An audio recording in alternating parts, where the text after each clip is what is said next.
গিন্নি ট্রলির কাছে দাঁড়িয়ে আছে, ট্রলিটা নিয়ে যাও, ফুচকাটা বিক্রি করে আসবো। কারণ এটা তো ফুচকা ঘুগনিরই গাড়ি। আমার মেশো ওই গাড়িটা সাজিয়ে প্রত্যেকদিন ওই সালার রেলগেটে বসে। তো কালকে যাইনি, কাল ষষ্ঠী ছিল। আজকেও ধরো আমরা সব আছি, একটা আনন্দ আনন্দ ভাব আছে, কাজকর্ম বেশি আছে। আজকেও যাবে না শুনছি, নাহলে আমি যখনই আসি মেশো ছুটি নাই, নাহলে তোমাদেরকে শেয়ার করতাম। এর আগেও শেয়ার করেছি ফুচকা ঘুগনি বানানো। তুমি যাও? হ্যাঁ, কোনো ব্যাপার নেই। যে 5 টাকা দেবে তাকে 10 টাকা ঘুগনি দেবো, আচ্ছা, যে 10 টাকা দেবে তাকে 20 টাকা ফুচকা দেবো। হয় না তো এখন আর 10 টাকায় 5টা ফুচকা দিবা আর 10 টাকার ঘুগনি দিবা। যখন ফাল্গুন মাসে এসেছিলাম তেঁতুল গাছে তেঁতুল ছিল, এখনো তেঁতুল গাছে তেঁতুল রয়েছে। তেঁতুল পাকবে তো। আর এখন বাজে সকাল 7টা, তুমি রাস্তায় ঘুরে বেড়াচ্ছ। কালকে খুব সুন্দরভাবে ঘুম হয়েছে, বারান্দায় শুয়েছি, মনে হচ্ছে যে 26-এ এসি চলছে, তার জন্য ঘুমটা খুব তাড়াতাড়ি ভালোভাবে ভেঙে। তার আগের দিন ঘরে শুয়ে তুমি ঘুমাতে পারোনি। আজকে জামাই ষষ্ঠীর দ্বিতীয় দিন। কালকে শ্বশুর মশাইরা সব খরচ করেছিল, খাওয়া দাওয়ার ব্যাপার আয়োজন করেছিল। আজকে জামাইদের পালা। তা দেখি, আমি বাজারে যাবো না, বাজারের বাইরে থেকে কিছু পাওয়া যায় কিনা। ঠিক বলেছো। চাকে একটু খাবা নাকি? না, আমি দোকান থেকে খেয়ে এসেছি তোমার সাথে। আর একটু কথা খাও। মাসি বকছে, বলছে আমি চা করছি, দোকানে খেতে গেছিস। সকালে কি রান্না হবে আজকে?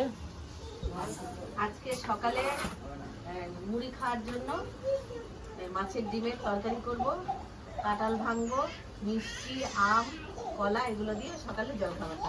মাছের ডিমের তরকারিটা তোমার খুব পছন্দ, ওই জন্য আমি শোনাবো বলে তোমাকে জিজ্ঞাসা করতে বললাম। কালকের মাছের ডিম রয়েছে, দিয়ে মা বলছে মনে করলে খাবি? আর খাবো না কেন, ভেজে রেখেছে, মুড়ি দিয়ে খাওয়া হবে। না না, ওই যে রয়েছে কালকের ভাজাটা, আজকে ওইটা তরকারি বানাবো মুড়ি দিয়ে খাওয়ার জন্য। হ্যাঁ, তাই তো বলছি, সকালে মুড়ি দিয়ে খাওয়া মাছের হবে। ডিমের তরকারি বানাবো। আমি কালকেই রাতে বলছিলাম না মাছের ডিমের ওই তরকারিটা ঝাল বানাবো সাধন। আরে কত কিছু তরকারি ছিল বলো তো, ওইগুলো খেয়ে আর ওটা খাওয়া যায়?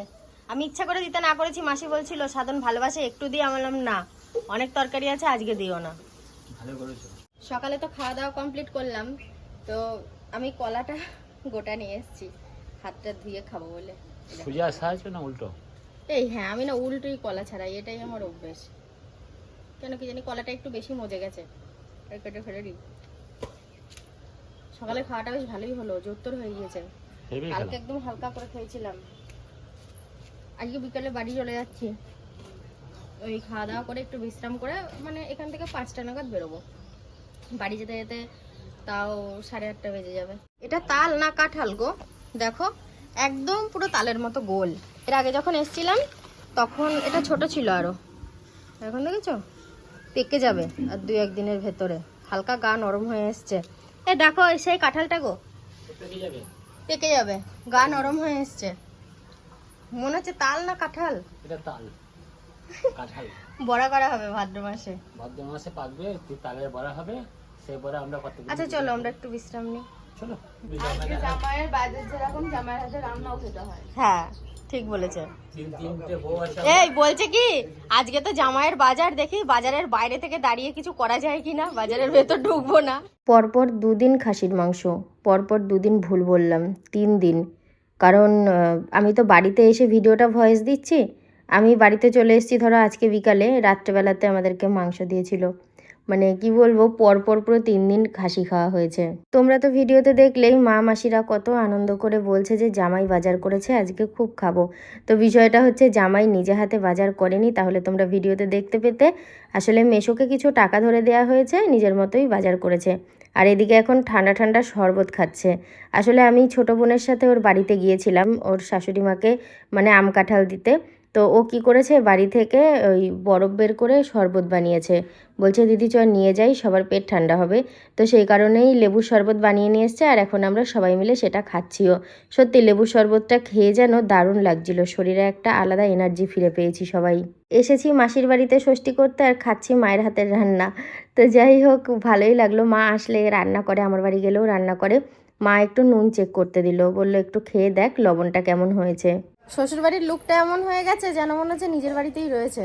আমি তো একটু আগে বললাম স্নান করবো। ওর কোনো পাত্তাই নেই, সবাইকে দেখছি ওকে দেখছি না। বারবার আমি ওদেরকে জিজ্ঞাসা করছি ও কোথায় গেল, দিয়ে এখন বলছে স্নান করবো, 12:30 বাজে। ভালো লাগলো এবছরের ষষ্ঠীটা, মন মতন হলো এবং ওর খুব ইচ্ছা ছিল এভাবে ষষ্ঠী হবে। আমার এটা অনেক দিনের ইচ্ছা ছিল যে এই বাড়িতে এসে ষষ্ঠী করবো সবার সাথে একসাথে। তা তা ষষ্ঠী হয়ে গেল, এখন বাড়ি যাবো, তো বাড়ি যেতে যেতে একটু মনটা খারাপ করবে কয়েকটা দিন। খাওয়া দাওয়া করে একটু বিশ্রাম নিবা, তারপরে বাড়ি যাওয়া হবে। আর ও তো স্নান করে রেডি হয়ে চলে আমি এসেছে। ছোট বোনের বাড়ি গিয়েছিলাম, অনেকক্ষণ বাড়িতে ছিলাম না, দিয়ে ওর বাড়ি থেকে স্নান করে তারপরে এসেছি। আমি নিয়ে আসলাম, জল একটা নামিয়ে দিই। পয়সাটা নিয়ে নিও। পয়সাটা দেবে তো? হ্যাঁ হ্যাঁ, পুরো মনে হচ্ছে জল দিতে এসছো, বিশ্বাস করো। আমারও কিন্তু এটাই মনে হচ্ছে যে আমি জল দিতে এসেছি। জলের গাড়িটা যখন এসছে না, আমি জলটা যখন ঘাড়ে করে তুললাম, তখন মনে হচ্ছে আমি কারোর বাড়িতে জল দিতে এসেছি। মানে পুরোনো দিনটাকে মানে চোখের সামনে ভাসছিল। রান্নাবান্না সব কমপ্লিট হয়ে গেছে। গতকালকের মতো অত মানে তরকারি আজকে হয়নি, একটু সিম্পলের ওপর। টমেটো দিয়ে মুসুরির ডাল, শাক ভাজা, তারপরে মাংস, আরেকটা যেন কি ভুলে গেছি, খেতে গিয়ে দেখবো। আর এখানে আমার বোন মেয়ের জন্য খাবার মাখছে, মাখা হয়ে গেছে, ওকে একটা ছোট্ট মাংস মনে হয় ধুয়ে দেবে, এই জন্য এদিক ওদিক জল খুঁজছে। আর এখানে দেখো সমস্ত কিছু চাপা দেওয়া রয়েছে। আর মা মাসি কি কাণ্ড করছে দেখো, এখনও আম কলা লিচু সমস্ত কিছু রয়েছে। তো যেহেতু আমরা আজকে বাড়ি যাব, ওই জন্য মায়ের হাত দিয়ে কিছু আম লিচু মাসি পাঠিয়ে দিচ্ছে। আমাদের ওই বাড়িতে মামা আছে, দিদা আছে, ওদের জন্য। তো এটাই হয়, মেয়েরা যখন দিদির বাড়ি বাপের বাড়ি যায়, তখন মানে যার যেরকম সামর্থ্য ঘরে যা থাকে ভালোবেসে দেয়। আর সত্যি আমার মাসির মন এত ভালো, আমি ছোটোবেলা থেকে দেখে আসছি। আমার মায়ের ব্যাগে 1000 পয়সা থাক, আসার সময় না মেসো কিংবা মাসি মাকে যাবার ভাড়াটা দেয়, বলে এনে দিদি। আজকেও সেটা করেছে, দিয়ে বলছে আমি জানি যে মনা তোর ভাড়াটা দেবে, তবুও আমি দিলাম। দিয়ে আমি বললাম মাসি ওটা ভাড়া দাওনি, ওটা ভালোবাসা দিয়েছো। তো আমি ছোটোবেলা থেকেই এইগুলো দেখে আসছি আমার মা আর মাসির মধ্যে। খাওয়ার টাইম হয়ে গেছে, সবাই একে একে খেয়ে নিচ্ছে, আমিও বসেছি। মাসি ওই যে সবার জন্য ভাত বাড়ছে। আজকে মাসিকে আগেই বলে দিয়েছি, দেখো বাবু কাল ষষ্ঠী ছিল, আজকে আমাদের ইচ্ছা মতো আমরা বাইরে বসেই খাবো, তো সেই কারণে বাইরে বসে খাচ্ছি। আমার মাকেও ভাত দিয়ে দিয়েছে, মাকে বললাম তুমি খেয়ে নাও। এবার মা তো সেরকম আর স্বাভাবিক নয় আমাদের মতো, টাইমে টাইমে খেয়ে ওষুধ খায়, তো সেই কারণে মাকে মানে রাতেও বলা আছে যে যখন খাবে খাবে, তুমি তোমার টাইমে খেয়ে নিবা। আজকের মেনুতেও দই মিষ্টি আছে, তো আমি মাসিকে বললাম দাও আমাকে আগে দইটা দাও, আমি খেয়ে নিই, তারপরে ভাতে হাত দেবো। তো যাই হোক, আগে দই খেয়ে তারপরে ভাত খেয়েছি, ভাত খাওয়ার পরে দই খেতে পারি না। আমার মা একা খাচ্ছে না, দেখেছো তো, আরও কে কে ভাগ বসাচ্ছে, ওই কাণ্ড করে, মানে যে যখন খায় সবাই হামলে পড়ি আমরা গিয়ে। আমি যেহেতু দইটা আগে চেয়েছিলাম খাবো বলে, তো ওই জন্য ও প্যাকেট খুলছে আমার বোন। কি ভাল লাগছে দেখতে, দেখো ওপরটা কিন্তু মানে পরশুদিন নিয়ে আসা হয়েছিল, তো বোনের বাড়ি ফ্রিজে রাখা ছিল, কেমন একটু যেন হয়ে গেছে দইটা, মানে অতটাও চাপ দই নয়। দই তো আমাদের নবদ্বীপের বিখ্যাত, মানে এত দূর থেকে নিয়ে যাওয়ার অসুবিধা, না হলে আমি নবদ্বীপ থেকেই দই নিয়ে যেতাম। খাওয়া দাওয়া শেষ প্রান্তে পাশের জন উঠে বেরিয়ে গেছে, মানে পেয়েছি বলে যে লেজ খুলে খেয়েছি সেরকমটা না। এটা আমার মাথায় আছে যে 2 দিন আগে আমি হসপিটালে ভর্তি ছিলাম, অল্প অল্প পরিমাণেই খেয়েছি। আর আগে মাংস দিয়ে ভাত খেয়েছি, অল্প পরিমাণে মাংস খেয়েছি, তারপরে লাস্টে টমেটো ডাল দিয়ে খেয়েছি, কারণ আমার মনে হচ্ছিল ডাল দিয়ে দুটো শান্তি করে খাবো। খাওয়া দাওয়ার পরে বাড়িতে যেটা করি সেটা কিন্তু আমি এখানে এসেও করছি, কারণ বাড়িতে খাওয়া দাওয়া করেই পাড়ার দিকে চলে যাই, এখানেও খাওয়া দাওয়া করে বেরিয়ে পড়েছি ঠিক এই রাস্তার মধ্যে। তাই এখানে সীমা ভাবটা ভালোই আছে, চারদিকে বাড়ি ঘর আছে, তার জন্যই হয়তো আমাদের সীমাটা আছে। গাড়ি ঘোড়া কিন্তু সব জায়গাতেই আছে, আমাদের ওখানেও আছে, এখানেও আছে। তা তোমার সাথে একটা কথা শেয়ার করি, শেয়ার না করলে হবে না, খুব ভালো লাগছে আমার মনে হচ্ছে যেন এই বছর আমি নতুন বিয়ে করেছি, নতুন ষষ্ঠীতে এসেছি শ্বশুর বাড়িতে, তা এরকম একটা আমার মনের মধ্যে কাজ করছে। কিন্তু তা তো নাই, আমার বিয়ে তো আজকে 18 বছর হয়ে গেছে না, 18 বছর পরে আমি মা শ্বশুর বাড়িতে ষষ্ঠী করতে এলাম। ষষ্ঠীটা খুব ভালোই কাটলো, আমার মনে হচ্ছে যেন খুব ভালোই কাটলো আমার, কেন সাথেও খুব ভালো লেগেছে। তা এখন বাড়ির দিকে যাই, মানে এই বাড়ির দিকে যাই। ও বলছে কি না 3:40 একটা গাড়ি আছে, ওতে যাবো। আমি বলছি না সন্ধ্যে 6টায় একটা গাড়ি আছে, ওটাই যাবো। বলছে না 3:40 গাড়িটা গেলে একদম ডাইরেক্ট আমি বাড়ির কাছে পৌঁছে যাবো, আর যদি 6টায় যায় তাহলে ট্রেন কেটে কেটে যেতে হবে, ওটা করে লাভ নেই। আমি ওই 3:40 গাড়িটায় যাবো। দেখি এখন বাড়িতে কী করে, এখন তো 2টোর ওপরে বাজে, আর 3টে বাজতে আর বাকি কি। আমার মনে হয় সন্ধ্যেবেলাতেই যাওয়া হবে। চলো অনেকক্ষণ বেরিয়েছি, এখন বাড়ির দিকে যাই, বাড়ির দিকে গিয়ে একটু বকাবকি করবে, মানে বলবে এতক্ষণ কী করছিলে, কোথায় ছিলে, এরকম বৃত্তান্ত। দেখো এটা তো পুরো ফাঁকা। খাওয়া দাওয়ার পরে আর খুব একটা বেশি সময় দেরি করিনি, তো ওইটাই সব থেকে বড় ভুল করেছি। একটু যদি দেরি করতাম তাহলে হয়তো এতটা কষ্ট পেতাম না বাড়ি যাওয়ার পরে। তো বিষয়টা হয়েছে, পুচকিটা আমার সাথে বারবার বলছে যাব যাব।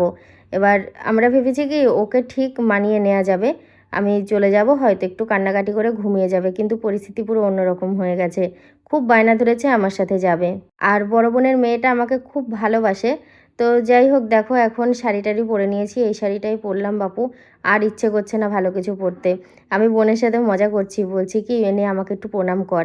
আমি চেয়েই নিলাম প্রণাম, আর প্রণাম করার কায়দাটা দেখলে তো। খুব ভালো কাটলো ষষ্ঠী, শুধু যে ষষ্ঠী ভালো কাটলো এমনটা নয়, মাসির বাড়িতে আমি যখনই আসি না কেন, কোনো উপলক্ষ ছাড়াই আসি না কেন, তখনই যেন অনেক মানে আনন্দের হয় দিনগুলো। তো যাই হোক চলে যাচ্ছি, মনটা বেশ খারাপ লাগছে। তবে এসে যদি বেশি দিন থাকা হয় মন খারাপের পরিমাণটা আরও বেশি হয়, কিন্তু অল্প দিনের ওপর দিয়ে যাচ্ছি তো অতটা কিছু বুঝতে পারছি না। মন খারাপটা আরও বেশি বেড়েছে যখন বাড়ি থেকে বেরিয়ে রাস্তায় গিয়েছি, মানে টোটোয় রয়েছি, বোন ফোন করে বলছে মেয়েটাকে রাখা যাচ্ছে না, শুধু তোর কথা বারবার বলছে, এমনকি পরের দিন পর্যন্ত এখনও অবধি ও জিজ্ঞাসা করেই যাচ্ছে ওর মাকে মাম্মাম কখন আসবে। ওরা মানে মিথ্যে করে বুঝিয়েছে যে আমি কাজে এসেছি, বাড়িতে যে ঠিক পৌঁছে যাব। তো যাই হোক এ দেখো আমার মেশো ব্যাগপত্র, আমার মায়ের একটা বড় ব্যাগ হয়েছে, এই ব্যাগটার জন্যই আরও বিশেষ করে একটানা ট্রেনে এই সময় যাচ্ছি, না হলে তো ইচ্ছে ছিল সেই সন্ধ্যের ট্রেনে যাওয়ার। চলে আসলাম, তো আর একটুখানি পরেই টোটোয় করে বাড়ি পৌঁছে যাব। তো কি বলবো বন্ধুরা, খুব মনটা খারাপ করছে, ট্রেনে চেপে আসছি তো মনটার ভিতর একদম শান্তি নেই। যখন আসছিলাম তখন তো যেটুকু মন খারাপ ছিল এখন আরও বেশি, কারণ আমার বোনের মেয়েটা খুব কান্না করছে আমার জন্য। এমনকি আমি যখন টোটোয় ওখান থেকে বেরিয়েছি আমার বোন ফোন করেছে, বলছে দিদি জানি টোটোয় আছিস তাও ফোন করছি, নন খুব কান্না করছে তোর জন্য। আমাকে ফোন ধরে বলছে আমার মাম্মাম চাই, মাম্মাম চলে আসো। যাই হোক খুব কষ্ট লাগছে, ভাবছি মাঝে গিয়ে একদিনের জন্য যাব, গিয়ে ওর সাথে দেখা করে আসবো। আর এখন যাব বাড়িতে, কি আর করবো, ব্লগ করতেও ইচ্ছা করছে না, ব্লগটা আমি এখানেই শেষ করে দিলাম। তোমরা সবাই খুব ভালো থেকো, দেখা হবে পরের ভিডিওতে।